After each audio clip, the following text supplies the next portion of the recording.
you'll be qualified.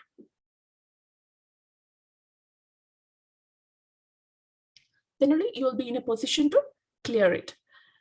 So in NET, you have to cover a lot of subjects.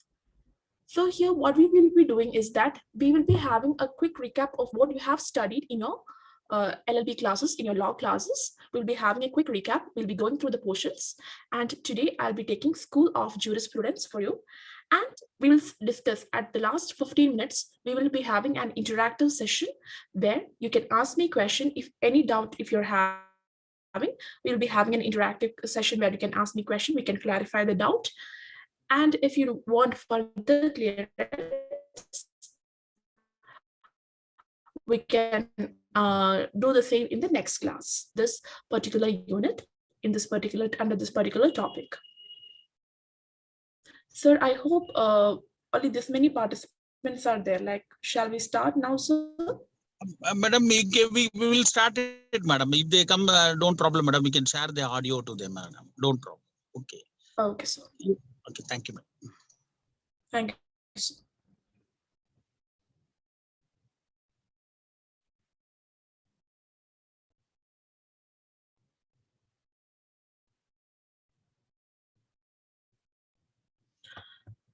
So as I've already told you, I'll be taking schools of jurisprudence.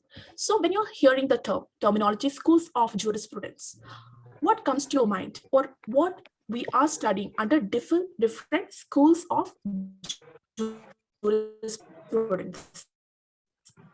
Under different schools of jurisprudence being given by different jurists. So we are mainly we have classified schools of jurisprudence into 5.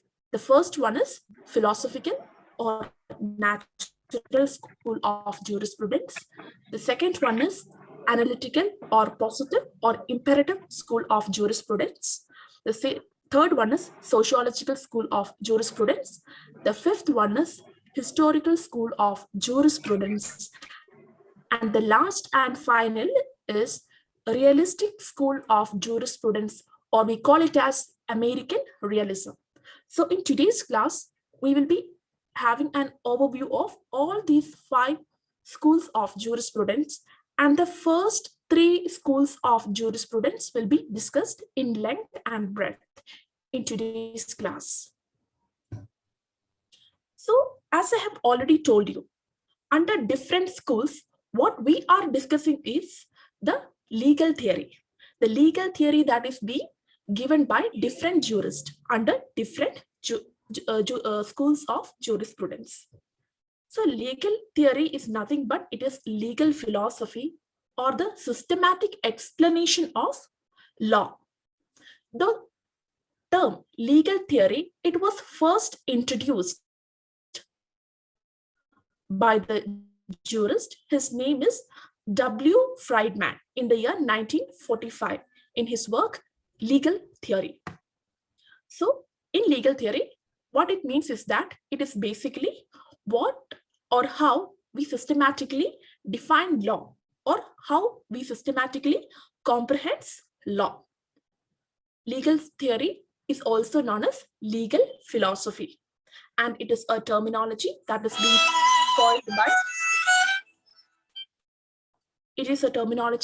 being coined by W. Friedman. So the first school is Analytical School of Jurisprudence. So when we are talking or when we are studying about Analytical School of Jurisprudence, it is established in the 19th century. Jeremy Bentham, he is considered to be the founder of Analytical School of Jurisprudence. So when we are discussing about Analytical School, we always confuse with Austin and Jeremy Bentham. Here, Jeremy Bentham, he introduced the concept of Analytical School or positive school or imperative school. Austin is the person who have developed the idea of Analytical School or imperative school. So Austin, he added more content to it. So Jeremy Bentham, he is known as the founder of Analytical School or Imperative School, or we call it as Positive School. And Austin, he is known as the father of Analytical School or Positive School or Imperative School. So this can come as a multiple choice question for your paper. So the first one is Jeremy Bentham, and then comes the Austin. So Analytical School is also known as Austinian School. It is named after Austin, the jurist. So in Analytical School, what we study is that we study law is something that is being derived from the state. That is, sovereign gives the law or sovereign provides law. It does not consider, like, it does not believe, the jurist of Analytical School, they do not believe that law is evolved from custom or law is having some implication with regarding to the historical events. They say that what the sovereign give them, or what the imperial they give them, or what the king say, that is the rule, or what the government formulates, it is the rule. So that is the belief of Analytical School. The proponents or the main proponents of Analytical School are Jeremy Bentham, Austin, and Jeremy Bentham is the founder. Austin, he's the father of Analytical School. Then comes H.L.A. Hart, then Hans Kelsen. So these are the four proponents of Analytical School of Law. Now we shall see in detail what does Jeremy Bentham he tell about, or what does he analyze, or what is his thought about Analytical School of Jurisprudence. So in his book, The Limits of Jurisprudence Defined, he have defined law as an assemblage of signs, declaration of volitions conceived and adopted by a sovereign in a state, which means that whatever is the decision that is being given by a sovereign, or whatever be the decision that is being taken by a ruler, that is known as law. So when we look at the source of law under the definition that is being given by Jeremy Bentham, we are able to understand that the origin of law is from the ruler or from the state. He also made the classification of law. He made the classification of law into two, that is expository and censorial. Now, expository law means what the law is, and censorial law means what the law ought to be. The difference between expository law and censorial law is that expository law say what the law at present is. So expository law is nothing but what the ruler says as it is, we are taking that as a law. But censorial law, it says that what the law ought to be. That means if in the law, if such and such factors are there, then it would have been a good law. But again, Jeremy Bentham in his book, he goes on and he says that expository law is what is meant by the real law, because whatever the ruler says, that is the law. We do not want to examine that whether it is good or bad, whether it is having any ethical value or not. So according to him, whatever the ruler says, whatever the imperial authority says, that is the law. Thereafter, we have studied that he proposed the idea of utilitarianism. That is the principle of utility. The principle of utility says that the greatest happiness of the greatest number. So whatever be the law, it will be decided based on the greatest happiness of greatest number of people. If by a law, if majority of the people are satisfied, then that can be a proper law. So the main aim behind a law is to satisfy the needs of the majority of the people. So he always goes with the idea of the maximum number of people. he ignores the fact about the minority. Now, this theory of utility, it is said as a property or tendency of a thing to prevent some evil or procure some good. So when a law is being made, the intention behind a law is to get something which is good, or to get something which is, or to avoid something in the society which is evil. So the consequence of this good and evil is the pleasure and the pain. So this is the principle of utility, or the theory of utility. Now we'll have a quick recap. So Jeremy Bentham, he's known as the founder of Analytical School of Jurisprudence. He have classified law into two, that is expository law and sensorial law. The name of his book is Limits of Jurisprudence Defined. He introduced the principle of utility, or he introduced utilitarian principle, where utilitarian principle, it talks about the maximum happiness of the maximum number of people. He is a jurist of Analytical School of Jurisprudence. Shall we move on to the next person? Okay. So the next jurist is John Austin. So John Austin, he is known as the father of Analytical School of Jurisprudence.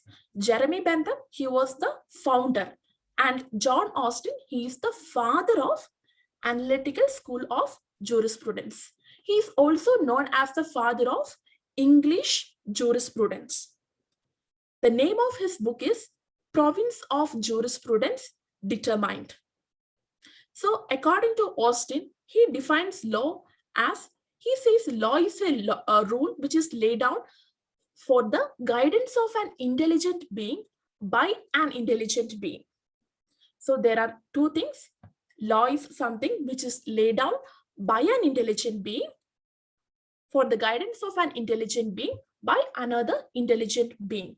So the intelligent being who is laying down the rule, he is the imperial, or he is the ruler, or he is the king. And for whom? For the intelligent beings for whom the law is being laid down, they are the subjects, they are the citizens.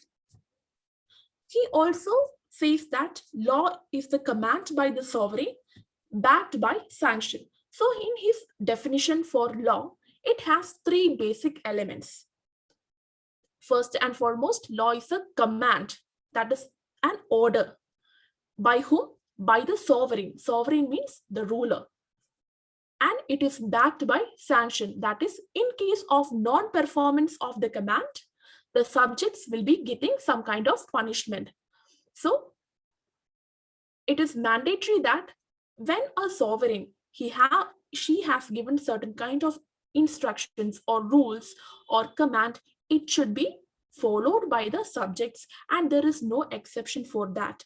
And if it is being not followed, that particular subject will be subjected to any kind of sanction. Now here also, John Austin, he also classified law into two categories. The first one is law properly so-called, and the second classification is law improperly so-called.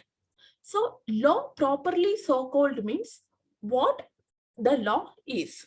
It is same as what expository law was. But the only difference is that Jeremy Bentham and John Austin, they have used two different terminologies. So what law is means what the ruler has given. Now, law improperly so-called means what the law ought to be. That is how the law it should have been. So according to John Austin, law properly so-called is the right law, because we have to follow whatever the ruler tells us or the ruler commands us. So that is law properly so-called and law improperly so-called. So now, if we have a quick recap of John Austin, the jurist of Analytical School of Jurisprudence, John Austin is known as the father of Analytical School of Jurisprudence. He is also known as the father of English jurisprudence. The name of the book is The Province of Jurisprudence Determined. So he defined law as, he have given two definitions. In the first definition, he told that law is a rule laid down for the guidance of an intelligent being by an intelligent being. The second definition, what he has given is that law is a command by sovereign backed by sanction. He classified law into two. The first one is called law properly so-called. That is what the law is. And the second classification is law improperly so-called, which means that what the law is ought to be. Now, moving on to the next jurist of Analytical School of Jurisprudence, his name is H.L.A. Hart. So, in his book, The Concept of Law, he have described what the law is. So, he tells that law consists of rules which are of broad application and which are non-optional in character. That is, whatever command that is being given by a ruler, whatever command that is being given by a sovereign, it is having broad application. That means all the subjects have to obey to the command of the sovereign. The subjects or the citizens of a nation, they do not have the option to reject or accept it. It is mandatory that all the subjects or all the citizens of the sovereign or of a nation have to abide by the rules, regulation, guidelines, etc. that is being provided by the sovereign. So that is the definition that is being given by H.L.A. Hart. Now here, H.L.A. Hart, he classified law into two categories. The first one is primary law and the second classification is secondary law. So the primary law means it is the basic laws. It is the basic laws that is being given by the sovereign. And secondary laws are the derivatives or the derived laws. So in India, when we are looking, we know about delegation of legislation happening. So the normal legislation, they are the primary laws, and the delegated legislation, they are the secondary laws. I hope it is clear. So let us recap, have a quick recap. The name of H.L.A. Hart's book is The Concept of Law. He has given the definition of law. He says that law consists of rules which are of broad application and non-optional in character. He classified law into two categories. The first one is primary law and the second one is secondary law. The last jurist is Hans Kelsen. So Hans Kelsen, he gave the famous theory of pure theory of law.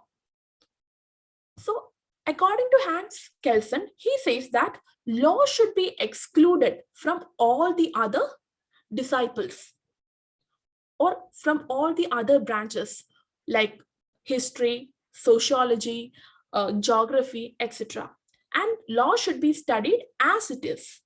It should not be connected to any other branches in order to bring that individualism and in order to study that in detail. According to Hans Kelsen, law is an informative science. He classified law again into seen and solent. So if you're asked about the classification made by Hans Kelsen, it is seen and solent. Seen and solent, it means that seen means what the law is and solent means what the law ought to be. So seen, as I have already told you, seen, it means that what the ruler tells it. It is the volition that is being made by the ruler. And solent, it means what the law would have been, what the law ought to be, how the law should be. So according to him also, according to Hans Kelsen also, he says that the real law is seen. That is what the law is. We should treat law as it is given by the ruler. We should not be thinking what the law ought to be. It is nothing there exists nothing like what the law ought to be. There is only what the law is, because whatever the ruler say, that is the law. So his decision is final, because according to the analytical jurist, imperial or the ruler or the king is the final authority of law or the source of law. Now, Hans Kelsen also proposed the idea of grundnorm. Grundnorm means the starting point of any legal system. So from that starting point or from that grundnorm only, the further legislation or the further laws will derive or it will grow. So whenever we take a look on any legislation, we can see that prior to that or much prior to that, there will be some basic laws, there will be some basic principles or a starting point for a legislation or a legal system. So that starting point is known as grant norm. And the concept of grant norm was introduced by Hans Kelsen, and Hans Kelsen was an analytical jurist. So now let's have a quick recap. Now we have studied about analytical school. Analytical school of jurisprudence is also called as imperative school of jurisprudence, positive school of jurisprudence. It is also called as Austinian school of jurisprudence. The founder of analytical school of jurisprudence is Jeremy Bentham, whereas the father of analytical school of jurisprudence is Austin. Now, according to the analytical school of jurisprudence, the source of law is sovereign or imperial or the ruler or the king. They believe that customs, social aspects, and other aspects do not have any impact on the making of legislation. So the entire credit for law goes to the ruler. So it is believed in analytical school that law is always from the imperial or the ruler or the king. Here we have studied about 4 different jurists. The first one is Jeremy Bentham, second one is Austin, the third one is H.L.A. Hart, and the fourth one is Hans Kelsen. And we have also studied about the different classification of laws which have been made by Jeremy Bentham, Austin, Kelsen, and Hart. Now we shall move on to the historical school of jurisprudence. So in historical school of jurisprudence, they appreciate the origin and history of the legal system. According to them, they believe that law is not made by a single person or a sovereign. Law, instead of making a law, we are actually finding a law, because they believe that law is in existence in the society. It is being, law is continuously controlling the people living in the society. We are just polishing the law and we are just customizing the law. No one is making a new law. That is the belief of historical school of jurisprudence. They also believe that whatever be the law, it is the reflection of the spirit of the people. So what are the ideals or what are the ideas or thoughts or beliefs of the people? Even that is having an impact on the law that governs them. They also consider that, or they also believe that law changes from one place to another, because it is not the character of the person or it is not the social background of a person living in the one region is not the same as that of the other region. So it changes from places to place. So as a result, when the character of a person change or character of a society change, or when the social norms or social character of a society change, likewise, even the law changes from one part of the world to the another. So we say that, or the historical jurists, they believe that law is not universal or law is not uniform for the entire world.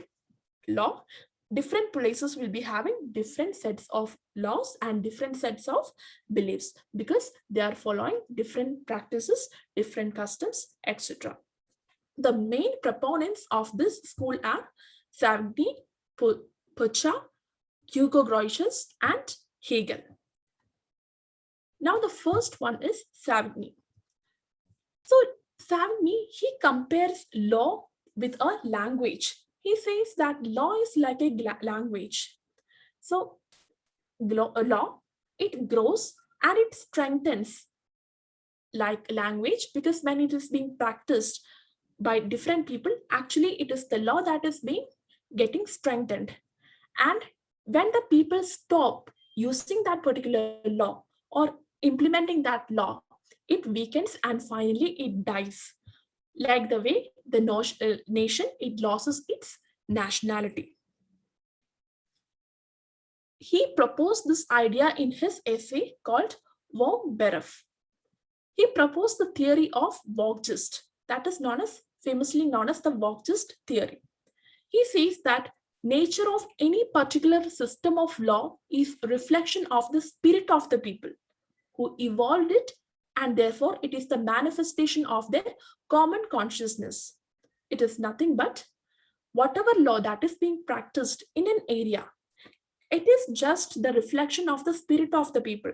That is, it is the reflection of the character, the social character, the practices, the thoughts, etc. can be reflected in the laws which is being implemented in that particular area. So depending on the common consciousness of the people living in a particular area, the law also get customized accordingly. So the law, by and large, it depends on the people on whom it is being applied, because finally it is their customs, it is their practices that is being controlled through a law. So the law and the people and their common consciousness, it is having a direct link. That is what this Boxist theory it speaks about. Now he also says that before any legislation comes into picture, there used to be custom. That is, custom is superior to any legislation. So when we have studied about the evolution of a state, evolution of a society, from an individual there came a society, and from a society there evolved a state. So in that evolution process, the human beings, they have accustomed to various kinds of customs, they have practiced various kinds of customs, they have followed certain practices from time immemorial. So all these practices are called as customs. And in that customs, they will be having a set of rules and regulation in order to control their behavior. So these customs were actually in turn, these customs were found and it was actually customized into legislation. That is the idea, or that is the belief of, or that is the theory that is being propounded by Savigny. So according to historical school, it is believed that law is not at all made. Law is something which is found. And where it is found in the custom, in the practices of the human beings on whom it is being implemented. Also, as the custom changes, as the people are, as we move on from one place to another, we can see that even law changes. Because when we move from one place to another, the custom or the practices of the people, it changes from one community to another. So likewise, even the law changes, because law is nothing but it is the reflection of the common consciousness or the practices that is being followed by the people. So law is not universal, rather it depends from one place to another. So the next jurist is Henry Maine. So Henry Maine, he is a very important jurist because he gave status to the contract. He says that when we look at the ancient period, that is in the traditional societies and all, we know that people were not treated equally. That is, even in a same community, different people of different classes, they will be having different rights and different obligations. Equal treatment, equal rights, equal obligations were not provided in the ancient community or in the traditional system or traditional society. And he further goes on and he says that, but When we come to a progressive society, we are moving away from social status to a contractual basis. That is, earlier we were determining the rights and obligation of people or individuals based on their social status. The people who will be having higher social status, their rights and their obligation will be entirely different from the people who are in the lower strata of the society. But with the passage of time, we have reached in such a position that now it is not the social status of the people that governs a particular sector or the rights and obligation of the society. Rather, it is the social contract, or it is the contract basically that determines what are the rights and obligations of the people living in a particular society. He further says that law has a national character, that is, law which is being applied, or a nation, it will be having a certain kind of practices, beliefs, customs, etc. And based on that customs, beliefs, etc., the law of that particular country will be written. So likewise, another country will be having another set of beliefs, customs, practices, traditions, etc. So law, it depends, or it will be having a territorial application.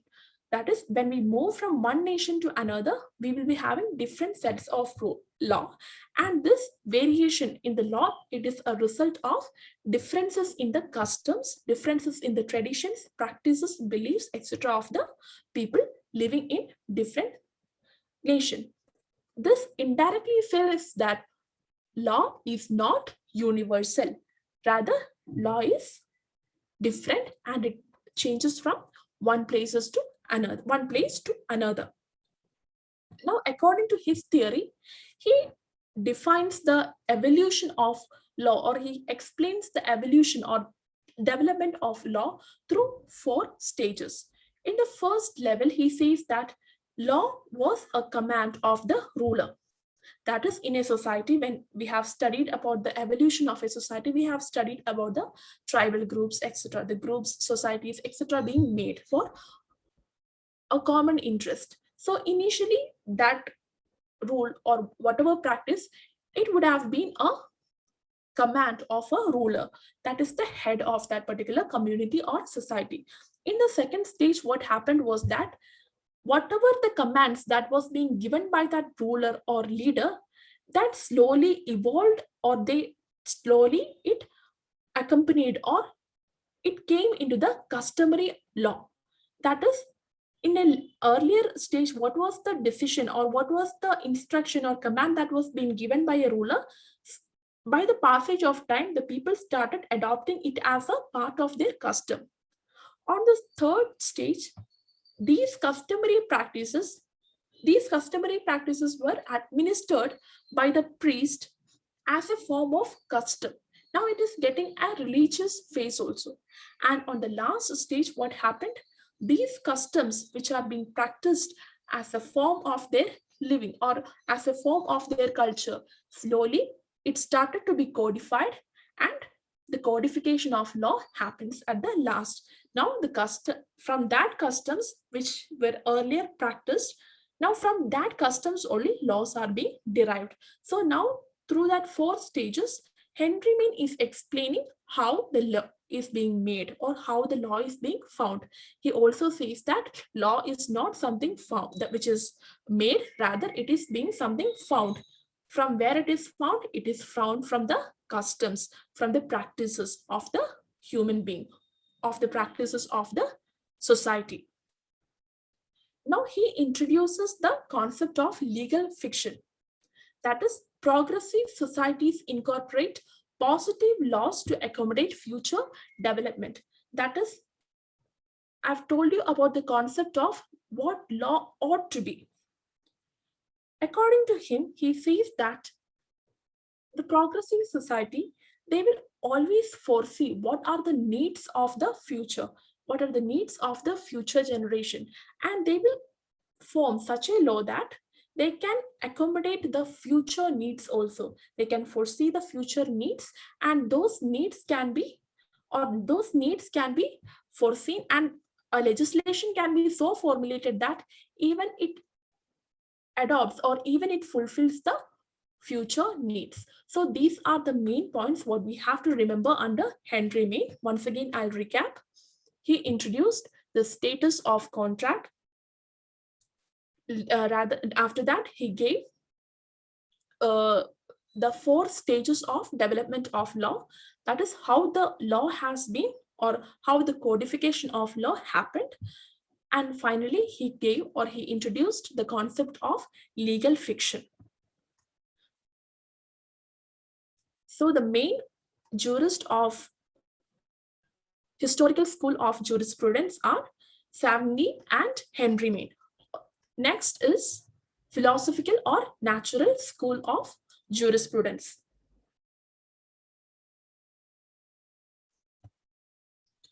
So when we are studying about philosophical or natural school of jurisprudence, it is always believed that they believe that law is based on some reasons. Reasons means it is some kind of principles.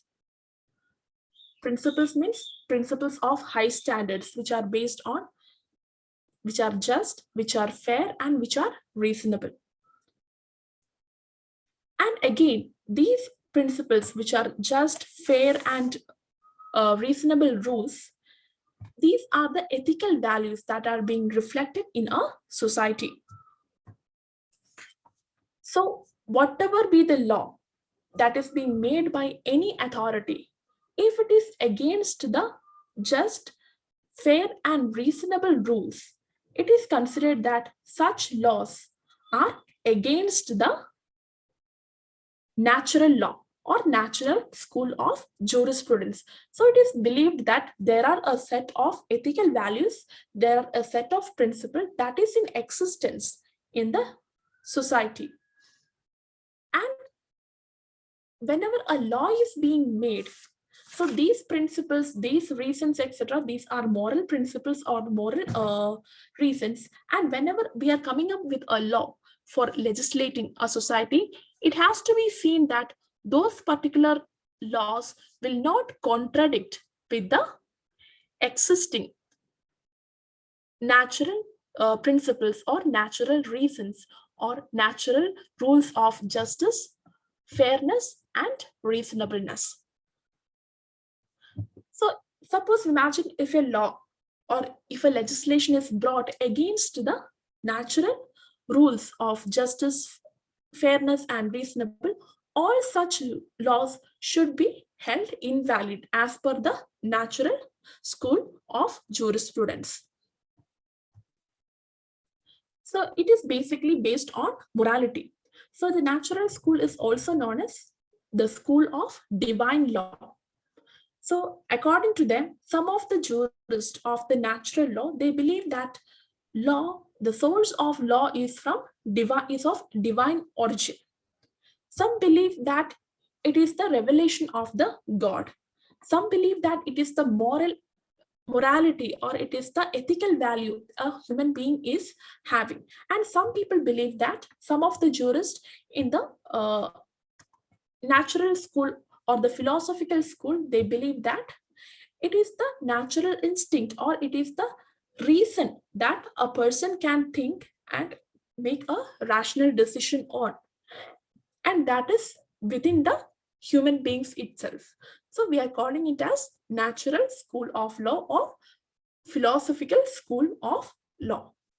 Now the main jurists of natural school of law are St. Thomas Aquinas, John Locke, Rousseau, Thomas Hobbes, Immanuel Kant, and Hegel.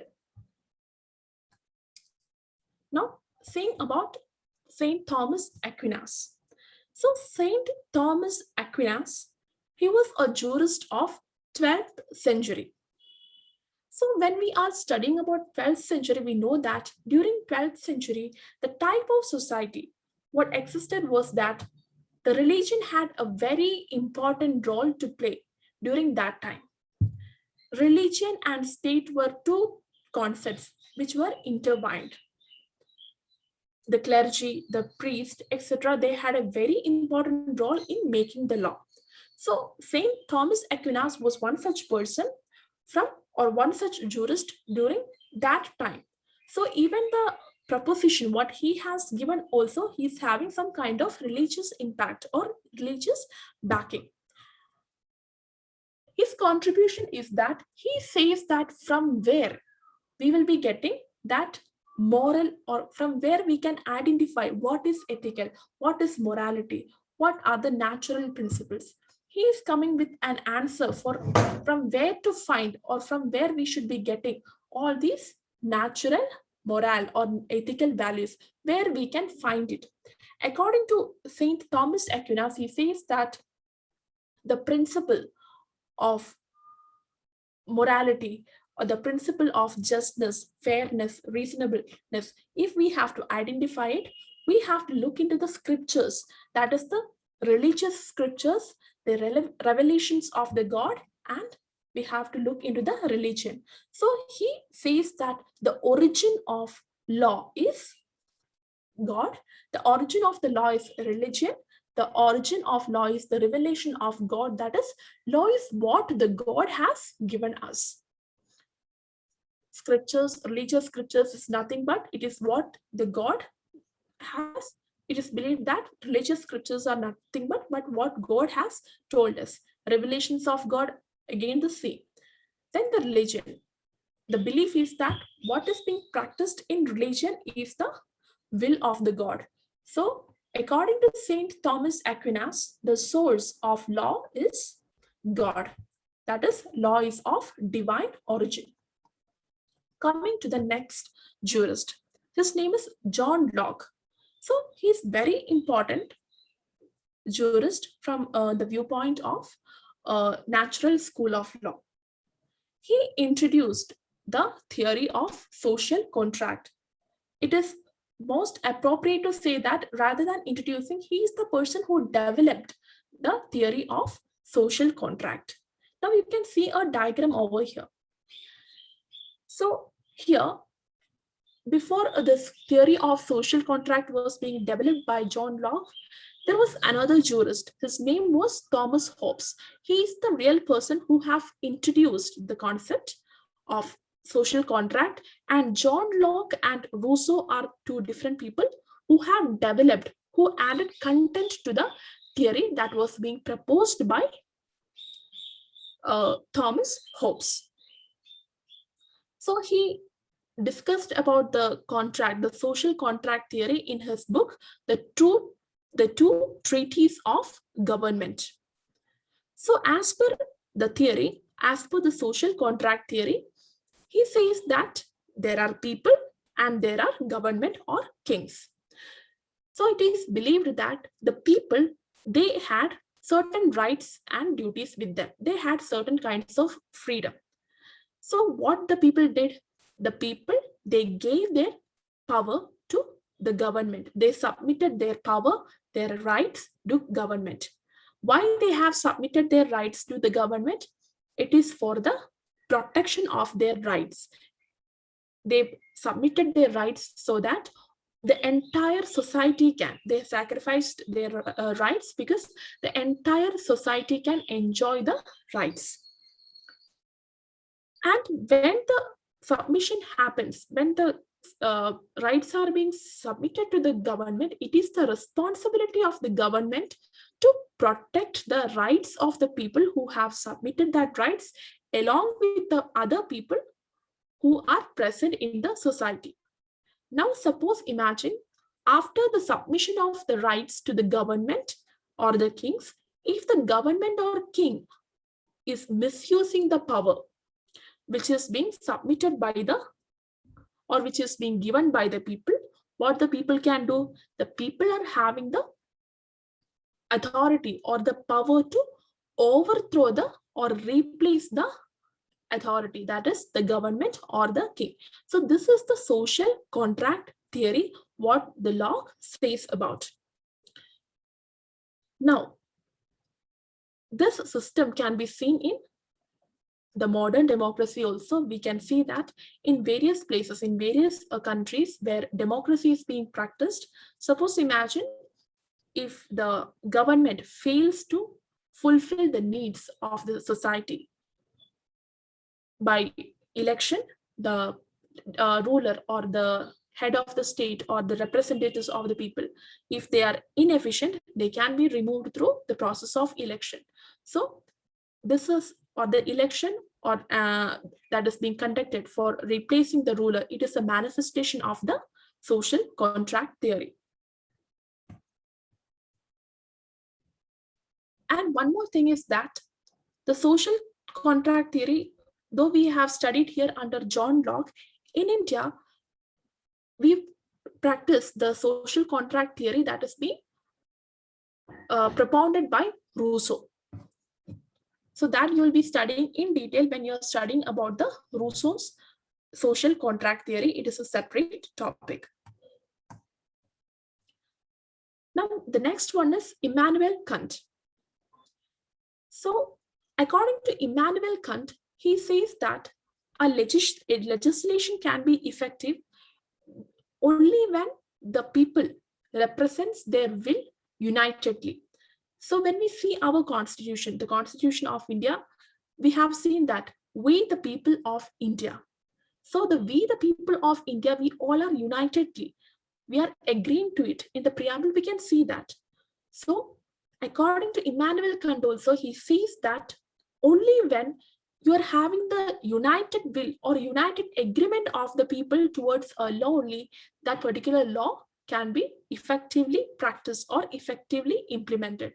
Suppose imagine if a law is being implemented and if the people or if the society is not agreeing to that particular law, or if they are not admitting that particular law, then that particular legislation will not be having effectiveness. So for the effectiveness of a legislation, it should be representing the will of the people. He further goes on and he considers law as an instrument. And he says that the law, which is an instrument, it should accomplish the individual will, and that individual will, after accomplishing it, it should also accomplish the general will. That is, it should be satisfying the needs of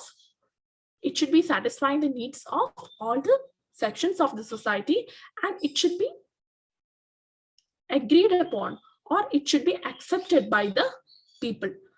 When it will be accepted by the people, it will be accepted by the people only if the particular legislation whatsoever that is being legislated, if it represents the will of the people only, it will be effective. So that is Immanuel Kant's theory. He says that legislation could be effective when it represents the united will of the people. The second last one is Fichte. According to him, freedom is something which is being given to the people on mutual terms. As we all know, freedom is something which is being given to the citizens by the government or the authority.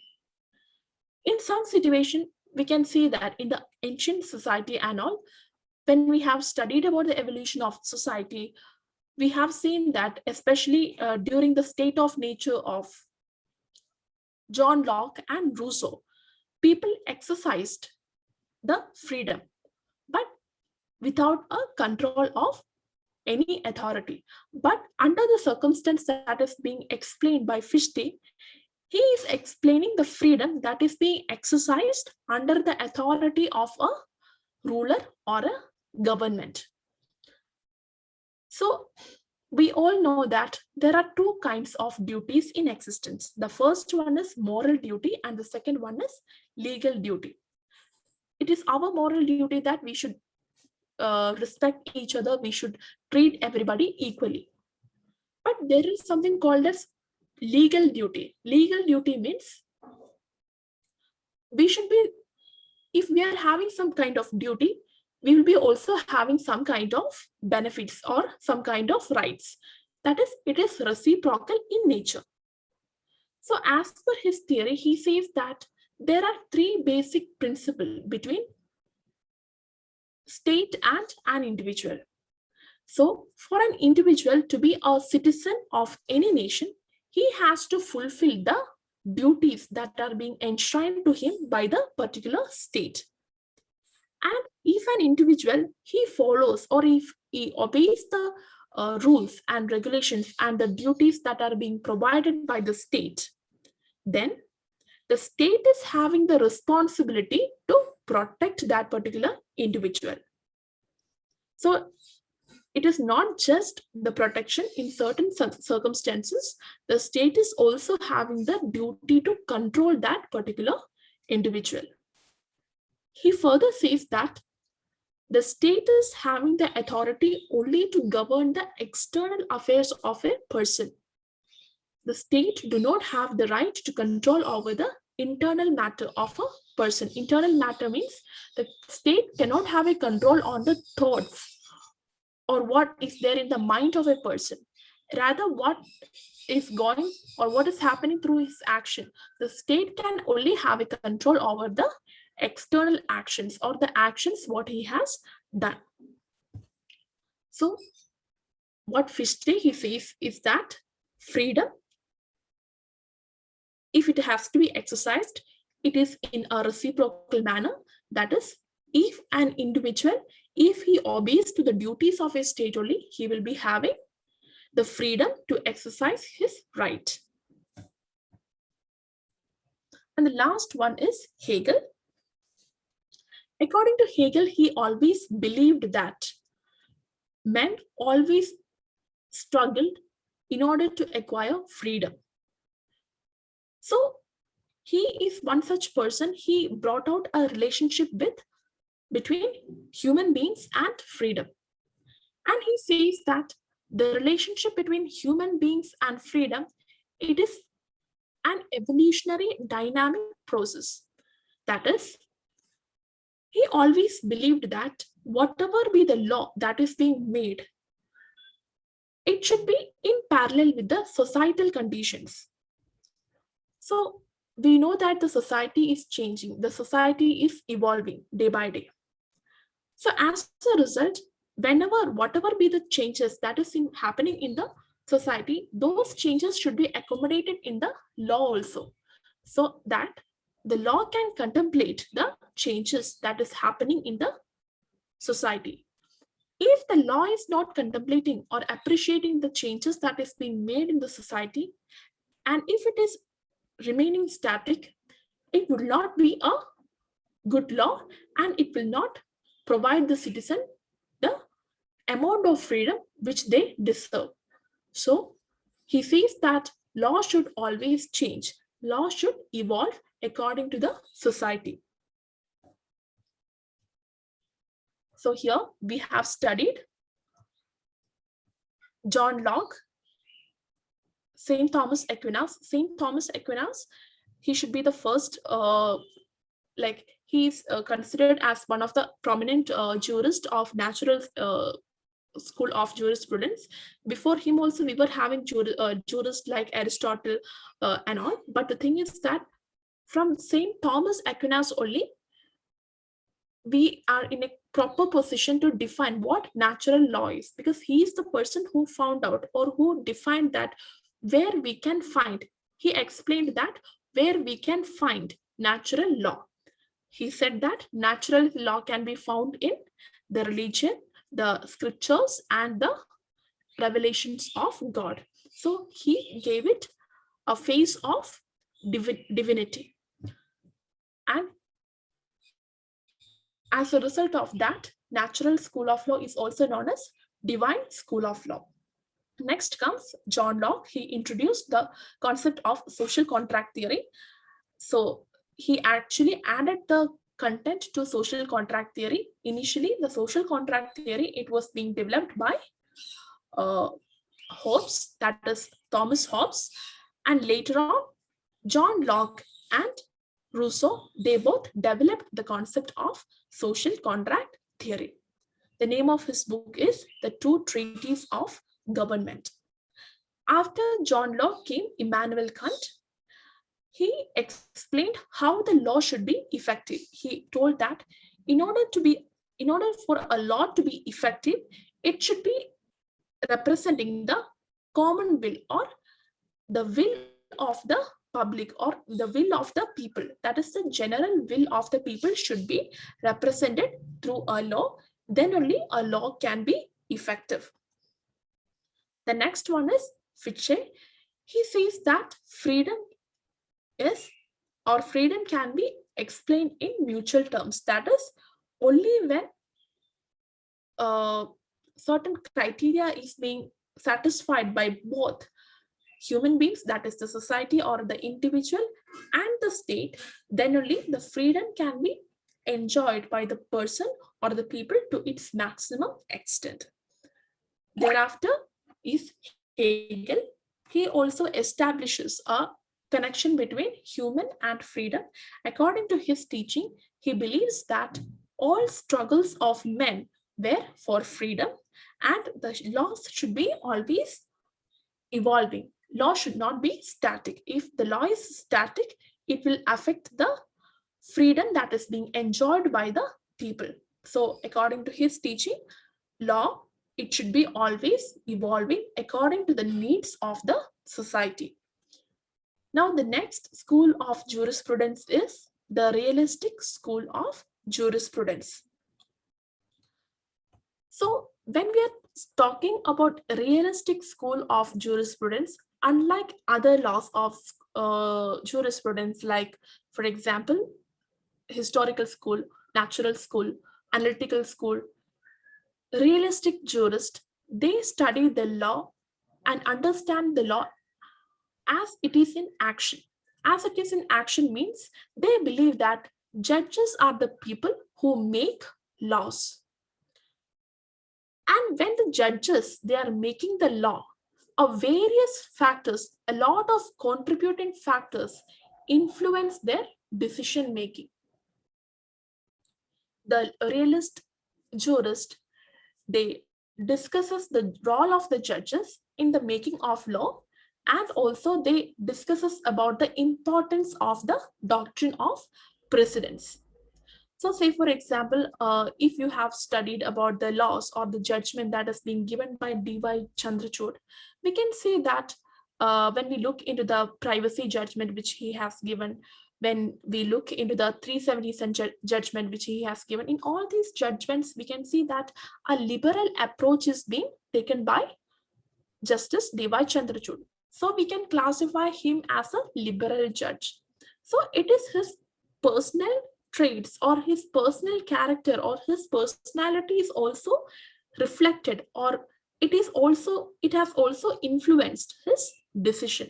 Also, when we look at Justice Krishna Iyer's decisions, we can see that a little bit incline is towards the labor laws, the difficulties faced by the laborers. These are all addressed by him in his judgment, and his decisions or judgments, they are actually favoring the working class. So here, when we analyze these two judges, we can see that a pattern is being followed in the judgments they are giving, and that patterns are nothing but they economic, political, and personal characteristics which are actually affecting the judgments what they are giving. So it is always believed that when judges are making laws, there are some kind of contributing factors. That contributing factors can be political, economic, their personal views, their social background, etc. So these factors will obviously affect the judgments what they pronounce or what they give in the court. So the realist school of jurisprudence, this is what they tell. They tell that judges are the persons who actually makes the law, and while making the law, the judges are influenced by a lot of factors like their social background, economical background, their political background, their personal views, etc. And these all contributing factors affect the judgment what they give. They also discusses about the importance of doctrine of precedence. Doctrine of precedence, I think all of you know, it is nothing but the judgment that is being given by a superior court, it should be followed by the inferior court. We in India, we follow it. The judgment that is being given by the Supreme Court of India is being followed by the High Court of India and the inferior court. And likewise, the judgment that is being given by the High Court of India, High Court of a state is being followed by the inferior courts of that particular state. So here, they are making the realistic school of jurisprudence, the jurist over there, they are also making a mention of the precedents, the doctrine of precedents. So the main jurists of this school are John Gray, Oliver Wendell Holmes, Jerome Frank, and Leveling. Now we shall see each jurist in detail. So when we are talking about John Gray, he proposes that whenever a judge is making a law, he is affected by a lot of factors. So here you can see a diagram. So here, when a judge, he's making a law. When a judge, he's making a law, that law is called as the precedent. So when he's making that precedent, in that process of thinking, his political background, his economical background, and his personal qualities, this can be reflected in the precedent, what he gives, in the judgment, what he gives. So when we analyze the judgments that is being given by a particular judge, when we analyze a few judgments that is being given by them, we can identify a pattern. We can identify some kind of tilt. So this is because of these factors like political, economical, social, and personal qualities. The next one is Oliver Wendell Holmes. Oliver Wendell Holmes, he was also a judge. He was a Supreme Court judge in United States of America. So according to him, he says that law is not just logic, but law also includes, law is equal to experience plus logic. So he explains it by telling or introducing the concept of a bad man. He says that when a bad man, he commits some act which is in contrary to the law, he should be judged not just based on the law or just based on certain kind of logic. Say for example, if he has committed a murder, then as per the provision of law, it is not like life imprisonment or it is not death sentence. We also have to take into consideration the other factors. The other factors are called the experience. Experience means we have to look into the factual matrix, we have to study the matter, we have to look into like in what situation the act was being committed. So other than the logic, a lot of other factors are also to be considered. So law is nothing, law is not just logic, but also it is experience plus logic. That is his conclusion. The next one is Jerome Frank.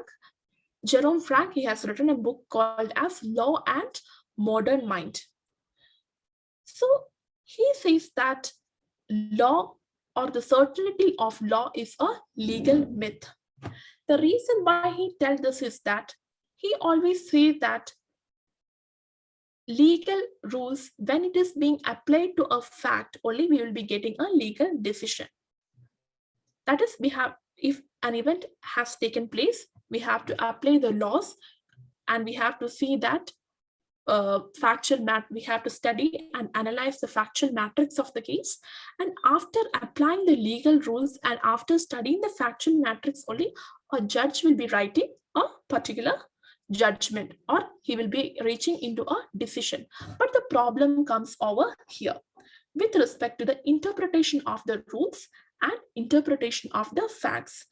That is understanding or comprehending how the judge comprehends the legal rules and how the judge comprehends the facts. So we all know that he says that the thinking capacity or the interpreting capacity of person, it changes from one person to another. So how fact is being interpreted or analyzed by a judge will not be the same manner, or it will not be the same manner the other judge or person will be analyzing that particular fact. So a fact of a case can be interpreted or identified or understood in different ways by same or by different judges. So all of these understanding or comprehending it entirely depend on their background, on the background of the judges, as we have already discussed, that is the political, economic, social and other personal attributes of that particular judge. So again, that is with regarding to the facts portion. Now again, coming to the legal rules, the way a judge he is interpreting the law, it may be sometimes different from the way the other judge may look at upon that particular law, or he is interpreting the law. So its understanding will be entirely different from a third judge. So what Jerome Frank is telling is that he says that the law of precedence, it should not be followed as it is, because there are chances that the facts may not be completely understood, or the facts may not be communicated in the proper manner as it is to a judge. And based on that facts only, a judge is making a legal decision. So it is said that, or he say that is the reason why he says that the certainty of law is a legal myth, because since he being a realistic jurist, according to him, law is the judge-made law. And what is this judge-made law? Judge-made law is the precedent. So why this uncertainty is there in the law? The uncertainty in the law is there because there are chances that during the time of interpretation of the facts and at the time of interpretation of the rules, there are chances that the judges may have interpreted the facts or rules in the wrong manner. So he says that since there are chances of interpreting the rules and facts differently and mistakenly, we should not follow the doctrine of precedent. So he is the jurist who is telling that the doctrine of precedent should not be followed as it is. It is because of the uncertainty of the law that is in existence. So what he advocates is that he says that each case should be studied differently because each case varies even in minute manner, and instead of following the precedent, the legal rules should be applied to the facts of the case, and every judge have to interpret the particular facts of the case, not following the precedents, rather than applying the legal rules into the factual matrix of the case and deriving a new judgment instead of following the old precedents. And the last jurist is Leveling. According to Leveling, he says that law is an institution. So law, according to him, means law is something which is formulated in order to meet some kind of purpose or in order to meet some kind of social end. It can be for peace, it can be to have a welfare state. So there are different social end, and the purpose of law is to meet that particular social end. So he always says that law should be in flux with the society. Law should be in flux with the society means law should be in sync with the society. That is, it should not be something like that law says something different and something else happens in the society.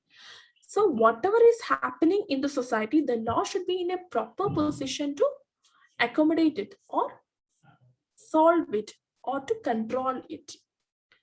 If it is happening like that only, the society will grow and even the law will grow, or else both the law as well as the society both will remain stagnant. So that is Levelin's philosophy with regarding to law, with regarding to the realistic school of jurisprudence. The last and final is Sociological School of Jurisprudence. So the main jurist of Sociological School of Jurisprudence is Duggett, Eldridge, Pound, Eyring, and Comte. So, sociological school of jurisprudence, in brief, it means that unlike Hans Kelsen theory, Hans Kelsen, he was one such jurist of Analytical School of Law. He said that law should be separated from everything. But sociological school of law is just the opposite of what Hans Kelsen told. Hans Kelsen, he's like sociological school of law, it says that law should be studied in parallels with all the other branches. So whenever you're studying a law or whenever you're making a law, you should take into consideration the sociological facts, the economical fact, the political fact, and various other fields should also be taken into consideration. So if you're taking into consideration the various other fields in existence, then only you can frame a proper law. So that is the ideology, or that is the theory that is being propounded in sociological school of jurisprudence. Also, the sociological school of jurisprudence is also known as the functional school of jurisprudence. So the reason behind calling it as a functional school of jurisprudence is that because it interacts with various fields of studies or various fields of activities or interest like sociology, politics, economy, etc. So in sociological school of law, law is not treated as an isolated phenomenon as we have studied under Hans Kelsen theory. Because Hans Kelsen, he separated or he isolated law from everything. According to him, law was nothing but an informative science, and he believed that law should be studied as a separate entity itself. But here, according to the sociological school jurist, they say that instead of studying law as a separate entity, we should be studying law along with other fields like philosophy, economics, politics, sociology, psychology, etc. Then only the proper meaning of law or the proper interest of the society can be accomplished. So these are the 5 major schools of jurisprudence what you have to study for your net examination preparation. So what we have done is just an overview of all the 5 schools of jurisprudence. In detail, I'll be taking for you in the next class. So now if you have any doubt, you can ask me. You can unmute and ask me.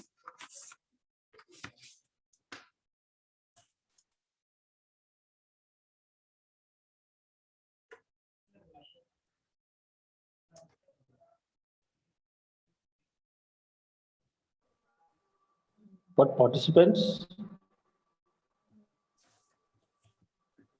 Okay.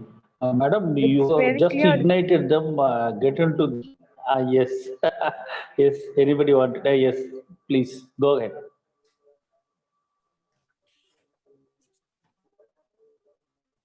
Class is very clear. Thank you very much, sir. Thank you very much, ma'am. There is Thank no you. any doubt. Okay, Madam has ignited you. So you just collect all the usual jurisprudence book, whatever you have, and also refer the same, and also come back with the next class for the session. Sir, if they are having no doubts, Most of the nearly 3 to doubt means they can ask, or I'll ask them to post a question. sir, if they're having no doubts, once again, we'll do a quick recap, sir. Yes, if there is a doubt, then we'll recap it. Yes, Atmarubodhi madam, and then Bhubalan Chanda. Sir. Yes, are you on the line? Yes, sir. Yes, Yes, sir. please share your Yes, sir. to the Very ma'am. interesting class, sir. Yes, please. Whether you are Yes, in the line or not, alive or not, we do not understand. So please just come forward and share your idea. yes, very interesting class, ma'am. Thank you for we understood all the concepts, ma'am. Thank you. So shall we have a quick recap now? Okay. So here in today's class, we have studied about schools of jurisprudence, and in schools of jurisprudence, we are terming it as schools of jurisprudence because different jurists have given different theories. So based on that different legal theories, we have classified schools of jurisprudence into majorly 5. The first one is Analytical School of Jurisprudence. The second one is Historical School of Jurisprudence. The third one is Sociological School of Jurisprudence. The fourth one is Realist. the fourth one is a Realistic School of Jurisprudence. And lastly, it is which one? Sociological School. Sociological School. Sociological School. I have made it as 3. I have told it as the third one. No? Sociological is there, natural is there, realistic is there, analytical is there, and one more is there. Philosophy. Historical School. Philosophical. Historical school, because natural school is the other name for philosophical school. Okay. Okay. Now, talking about analytical school, we are having a founder and we are having a father also. The founder is Jeremy Bentham and the father is Austin. So the other names for analytical school of law is imperative school of law, positive school of law, Austinian school of law, and analytical school of law. So about Jeremy Bentham, he is the founder. He came up with the utilitarian principle. He made 2 classifications. The first classification is of jurisprudence is expository classification, and the second one is sensory jurisprudence. That is what the law is ought to be. The next jurist is John Austin. He is the father of English jurisprudence. He is also known as the father of Analytical School of Jurisprudence. He classified law into 2. That is law properly so-called and law improperly so-called. The name of his book is Province of Jurisprudence Determined, and he is the person who told that law is the command of the sovereign backed by sanction. So in his definition, there are mainly 3 elements, that is command, sovereign, and sanction. Next is H.L.A. Hart. He is the person who has classified law into primary law and secondary law. We can see the manifestation of primary law and secondary law in Indian legal system also. That is the normal legislation and the delegated legislation. The name of his book is The Concept of Law. So according to him, the law is something which is applicable to the entire society and there is no exception for any subject. That is, all the citizens have to abide by the law. Next is Hans Kelsen. His pure theory of law, it is very important. Again, he has also made 2 classification of law, that is seen and solemn. Seen means what the law is and solemn means what the law ought to be. So according to him, seen is the proper law. He also introduced the concept of grand norm. Grand norm means the starting point of all the legal system. The next is Historical School of Jurisprudence. So the historical jurists, they believe that law is not made, rather law is found. The main proponents of Historical School of Jurisprudence are Savigny, Pucha, Hugo Grotius, and Hegel. So Savigny, he proposed the theory of Boxist, that is the Boxist theory. According to that particular theory, rules or legislation, it is nothing but it is the reflection of the spirit of the people. That is, law is something that is being derived from the culture, from the customs. Henry May, he explained the evolution of law through 4 stages. Initially, it was introduced by the ruler. Later, that law which was being introduced by the ruler, it was adopted into the custom. Later on, this custom has been introduced or adopted into a religion, and later on, these custom that was being introduced into a religion, that was being practiced by the, or that was being codified into legislation. He also introduced the concept of legal fiction. The next school of law is Natural School of Law or the Philosophical School of Law. Here, whatever is the law, that all laws are based on reason. Reason is some kind of higher standards or higher principles. Here, the reasons means the reasons which are just rules or rules of equity or rules of justness or rules of reasonableness. So whatever law which is against the justice, which is against the reasonableness of humankind, all such laws are held to be invalid according to the natural law, jurist. So initial period, during the ancient period and all, Aristotle was also being considered as a jurist of natural law school, but the proper definition of natural law school or the proper determination of natural law school, the concept was initially given by Saint Thomas Aquinas. So he defined where we can find the ethical values of a natural law school. According to him, the reasons are being found in the religious scriptures, in the religions, and in the revelation of God. So that is the reason why we are calling natural school as the divine school of law or the divine school of jurisprudence. Next is John Locke. John Locke, he developed the social contract, or he developed the social contract theory. So whenever you are studying about social contract theory, there are three people. The first one is Thomas Hobbes. He is the person who introduced social contract. The next one is John Locke and Rousseau. They have just developed. So when the question is asked about who introduced the concept of social contract, you have to write the name of Thomas Hobbes, and who have developed it. Then there comes John Locke and Rousseau. The next one is Immanuel Kant. According to him, if a law it needs to be effective, it should be representing the will of the people. The general public, their will should be represented in a law, or general public should be agreeing to that particular law, then only the law will be effective. If it is not according to the will of the people, such laws are not successful, or that law will be a failure. That is what Immanuel Kant, he says. Now, according to Fichte, he establishes a relationship between freedom and the law. Freedom and law, individual and the state.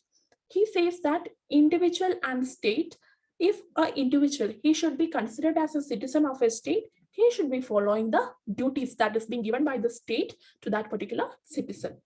Now, when the citizen is obeying all that duties that is being provided to that particular individual, then the state is having the duty to protect that particular individual and to control the individual. The third is that he says the state is having the control only over the external matters of a particular individual. The state cannot put control or control the thinking, the thoughts, the mental process of a individual. So the internal affairs of a person, it limits or it is being controlled by himself. Only the external, what is being manifested outside, that only can be controlled by the external or the government. Next is Hegel. So Hegel, he also introduces the relationship between human and freedom, and he says that men always struggled for the freedom. So he says that if a law has to be active in the society, it should evolve. It should evolve according to the needs of the people. If it is not evolving according to the needs of the people, if the law is not dynamic, then the freedom of the people is actually being curtailed. The next school of jurisprudence is realistic school of jurisprudence. Here, the judge-made law is considered as a law. So in this school, mainly two things are being discussed. They discuss whether the judges play an important role in the lawmaking. The second thing discussed is the doctrine of precedent. The main jurists are John Gray, Oliver Wendell Holmes, Jerome Frank, and Levlin. So according to John Gray, he says that whenever a judge is making a law, a number of factors affect the particular law that is being made by the judge. The first factor is the political factor, then thereafter the sociological factor, economic factor, and his personal views. So whenever you are observing a judge, the judgments that is being made by a judge, you can see that certain pattern is being followed by every judge. Example, D.Y. Chandrachud, Krishna Iyer. So every judge, they will be having some kind of personal interest, and some or the other way their personal interest or their backgrounds can be reflected in the judgments or the precedents, whatever they give. The next jurist is Oliver Wendell Holmes. According to him, he says that whenever you're applying a law, whenever a judge is applying law, he's not just applying the logic. Like, for example, in IPC, we know that if a theft is committed, if a murder is committed, certain kind of punishment is there. So it is not just like a mathematics, like if this is that is the punishment. It is not like that. The judge who is deciding the case, he will evaluate that particular circumstance. And after evaluating that, a lot of other factors will also be considered. A lot of other contributing factors will also be considered. And after having the influence of all these contributing factors, after evaluating the particular factual matrix, then only the logic or the law will be applied. The legal principle will be applied, and thereafter only we'll be getting a precedent. So a precedent is not just the legal principle, but some other factors are also being involved in that decision or the judgment that is being given by a judge. Next is Jerome Frank. That is, he says that legal decision is the combination of both legal rules and facts. And he also further says that a legal myth that is certain, it is a myth, because whenever a judge he is interpreting something, his thoughts will be different. The way one judge is interpreting will not be the same way the other judge is interpreting. And also there are circumstances that when a judge is, since he is also a human being, when he is interpreting or when he is trying to understand a fact or a factual matrix, there are chances that he may also make some kind of mistakes. So there are chances that even the precedent may go mistake. So the Jerome Frank, a jurist of realistic school or American realism, he says that it is not proper that we should follow the doctrine of precedent, because the certainty of law is a myth. Here law is the precedent. The last jurist of realist school is Loveland. He says that law is an institution and it should be always keeping on evolving according to the needs of society. If the law is not evolving according to the needs of society, both the society and the law will be stagnant, and the law cannot, or the society cannot progress if the law is not evolving. So that is what Loveland he said. Next, sociological school. So when we are studying about sociological school, the main jurists are Duggett, Enrich, Pond, Eyring, and Comte. So the speciality of the school is that unlike the analytical school jurist, that is Hans Kelsen, sociological school jurists, they believe that law should not be isolated from the other domains. Law should always be studied with other domains like sociology, economy, philosophy, psychology, etc. So when we are studying it with, or when we are involving, or when we are taking the contribution from other branches of sciences or other branches or other fields only, the law can be derived or it can be comprehended in the proper manner. So that is what the sociological jurists they say. So this is exact opposite of what Hans Kelsen has said. So that is it. These are the 5 schools of jurisprudence. I hope now you have a better understanding of what are the 5 schools of jurisprudence. So now if you have any doubt.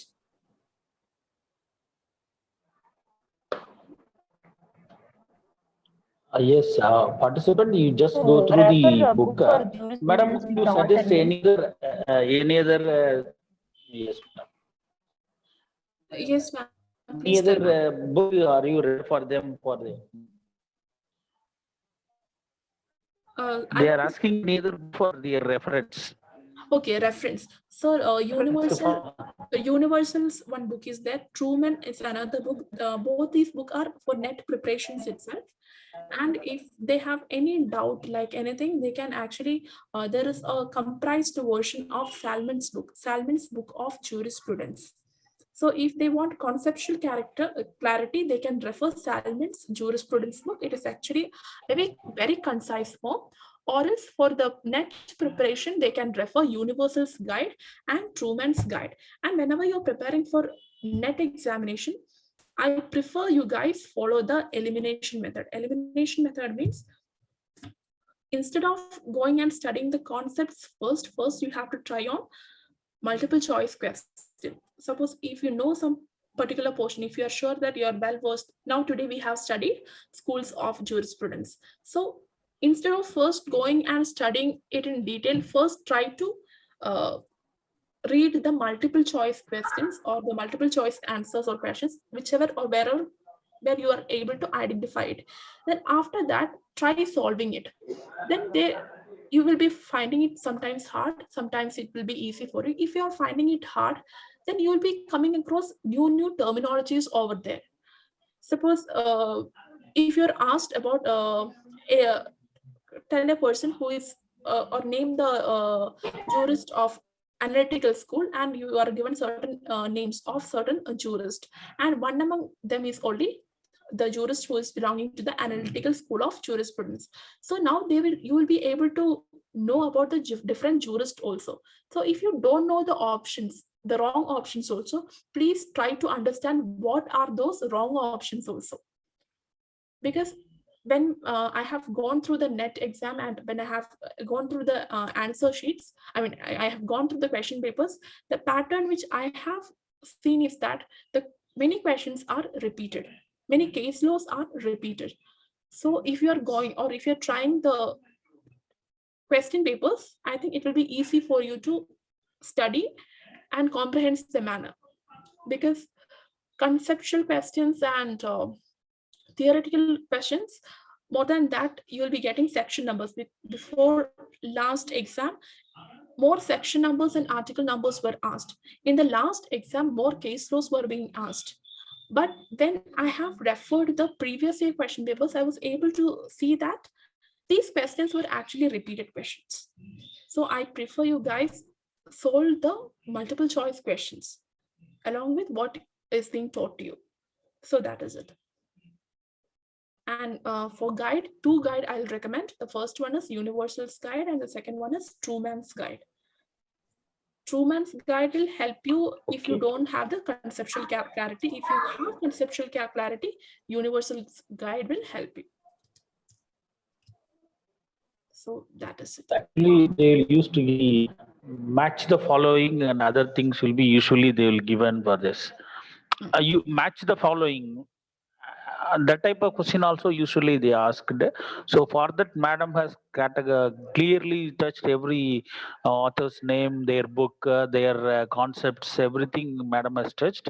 So you please participant, please go through the madam referred the title and names and their work and their concept, primary rules.